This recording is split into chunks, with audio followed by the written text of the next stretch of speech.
Matrix is everywhere. It is all around us. Even now, in this very room. You can see it when you look out your window or when you turn on your television. You can feel it when you go to work, when you go to church, when you pay your taxes. It is the world that has been pulled over your eyes to blind you from the truth. What truth? That you are a slave, Neo. Like everyone else, you were born into bondage, born into a prison that you cannot smell or taste or touch. A prison for your mind.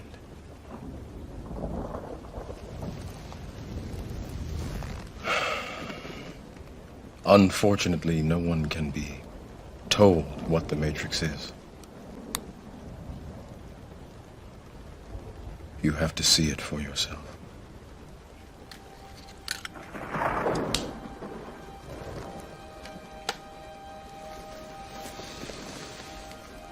This is your last chance. After this, there is no turning back. You take the blue pill, the story ends. You wake up in your bed and believe whatever you want to believe. You take the red pill, you stay in Wonderland, and I show you how deep the rabbit hole goes.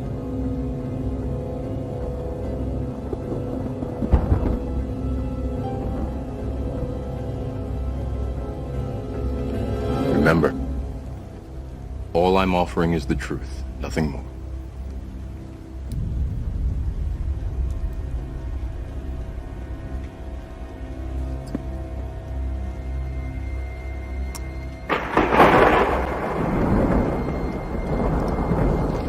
Follow me. Hello and welcome to our channel. I'm here to help empower African and Black diaspora business owners to bring their expertise to the continent, starting in Kenya. Our goal? To guide you in enhancing critical sectors like legal, agriculture, and healthcare using the power of your knowledge and collective skill sets. This platform is all about providing you with the unfiltered truth. For those who understand the importance of protecting their business and family, you're in the right place. Given the restrictions some platforms have on content like ours, don't forget to check the links in our bio for the full, uncut versions of our videos.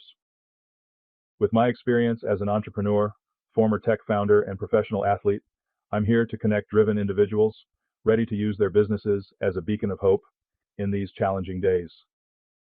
Enjoy the video and make sure to like, comment, and subscribe. Until next time, stay rooted, stay ready. The jungle without their parents. Oh, it's a humanitarian disaster. Yeah, the Darien Gap is a very difficult piece of habitat to traverse if you know what you're doing. These people do not. They've been induced to try to cross the gap with no understanding of how to equip themselves or what they're actually going to face there. And, it's the kind of habitat where you can slide down a muddy hill and break your leg and that can kill you because it prevents you from getting out. So it takes accidents and greatly enhances their lethality.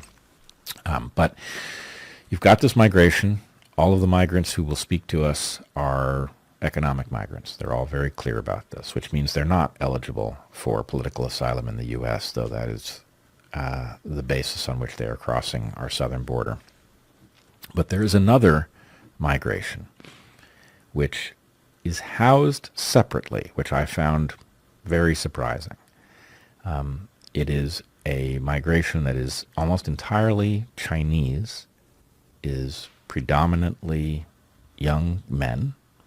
Whether the fact that they are of military age is meaningful or not is impossible to say. But what I can say is that unlike all of the other migrants that we encountered, who were surprisingly open about talking about what they were doing and where they were headed and what had motivated them to go, the Chinese migrants who are housed separately by the Panamanians, they're housed in places that are not towns.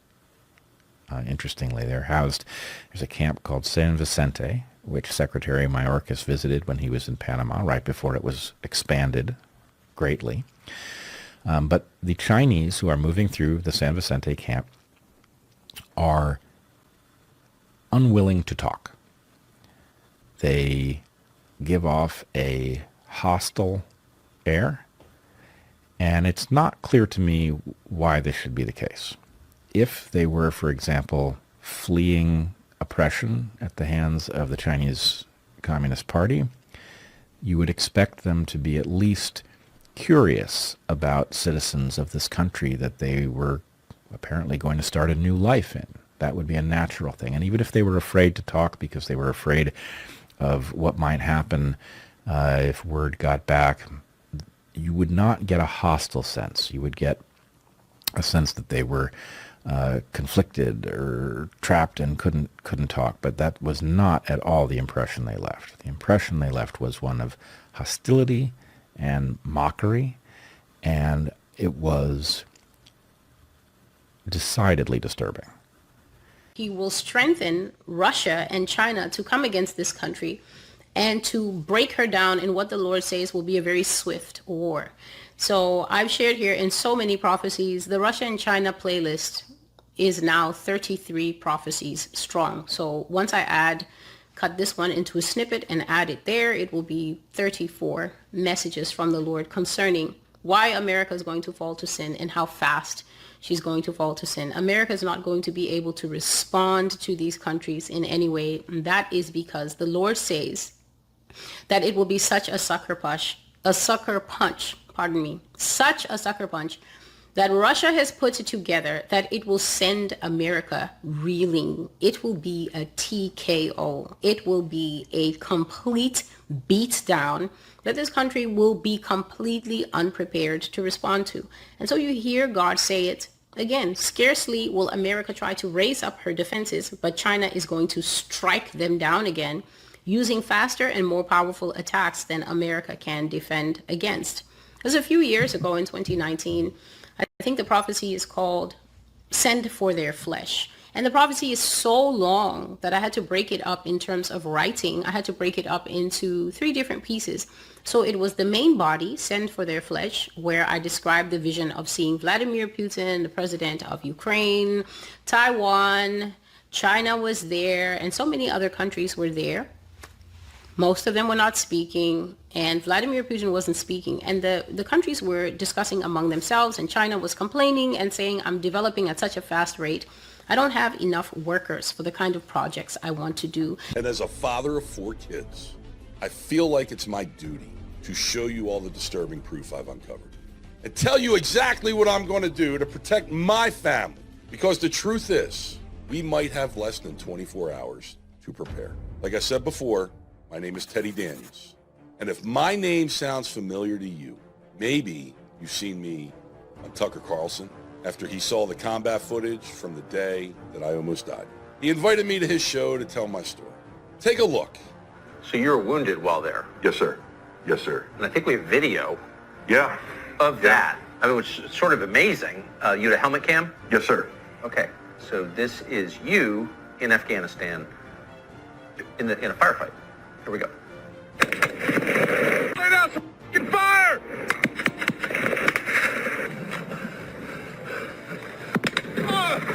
I'm hit! I'm hit!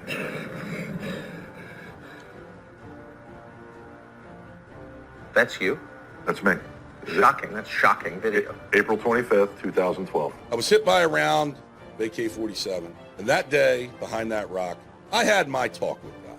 I had a vision of 2 soldiers coming to tell my son that his dad was killed behind a rock in Afghanistan. At that moment, I accepted death, but the rest of my unit was pinned down under heavy fire with no way out. And I didn't want my son to think that I went out without a fight. So I started going down the hill, shooting at the enemy, trying to draw fire away from my men, kill as many terrorists as I could. I was bleeding from my arm and my leg, and I was out in the open, fully exposed to enemy fire. But I had made my peace with God. If he was going to take me, he was going to take me. So the fact that I survived that gunfight, the fact that I'm here telling you my story, showed me that it was not my time yet. It showed me that God had bigger plans for me. And I believe that my bigger mission is to help as many Americans as possible prepare for this coming blackout disaster. They will not leave the door open for a response. They will come at a time, unexpected, out of the water, out of the bushes, out of the air. The prophecy with them just falling out of the air is called the heart attack. And I said that the vision that God showed me just opened with hundreds and hundreds and hundreds and hundreds of people falling out of the sky in parachutes. It looked like when spiders, when spiders, I don't know, they give birth and you have all these tiny little baby spiders and whatever just dribbling down from the web when they hatch or whatever. That's what it looks like. And so it's going to be a land attack, sea attack, air attack, and even not only above the sea, but under the sea. I've seen submarines. The Lord says that Russia has submarines that are offshore and America does not pick up their signal. The Russian subs are just offshore and they can cloak themselves so that they can move all about in the American waters without triggering anything. And so you can hear here in one sentence, if you take the time to pay attention to these prophecies and listen to them, you can understand quite clearly what God is saying. And God keeps bringing these prophecies back so that we will not forget. And if you are a Christian who is wise and you're wondering why God doesn't want you to forget, God doesn't want you to forget so that whether you're American or whatever you are, as you live here, he never wants your heart to rise up and start getting puff pastry, because it is the people with the puff pastry hearts. It is the people with a lot to say. You can see that America is barreling towards a major turning point in the 2024 presidential election. Trust in our political institutions are at an all-time low. High inflation is ravaging retiree savings. The globe is teetering on the brink of world war. The national debt is over $33 trillion, and we're adding $1 trillion on top every few months now. High interest rates are making it harder to get credit and pay for housing. Hundreds of thousands of workers are striking across the country, and unemployment is starting to rise for the first time in years. The Lord is judging the United States of America because America is extremely sinful. America has allowed all her walls and bastions to fall to sin. When you give yourself to fall to sin, you will eventually fall to your enemies. You cannot be a sinful country and then expect to go out to battle and be successful. It doesn't work that way. It never worked that way for anyone in the Bible. And the Bible is one of the best collections of historical accounts that we have running consecutive years, letting us know that when Egypt tried it, they lost. When Babylon tried it, they lost. When Assyria tried it, they lost. Even before the Roman kingdom and the Grecian kingdom came up, Daniel was prophesying of how they would be beaten, squared off, cut off, and fall to various kings. When you sin, you lose the right to stand. When you sin, even as a person, you also lose strength. People lose strength when they sin. Families lose strength when they sin. Nations lose strength when they sin. And so America, for all her sin, will become weakened, and God will empower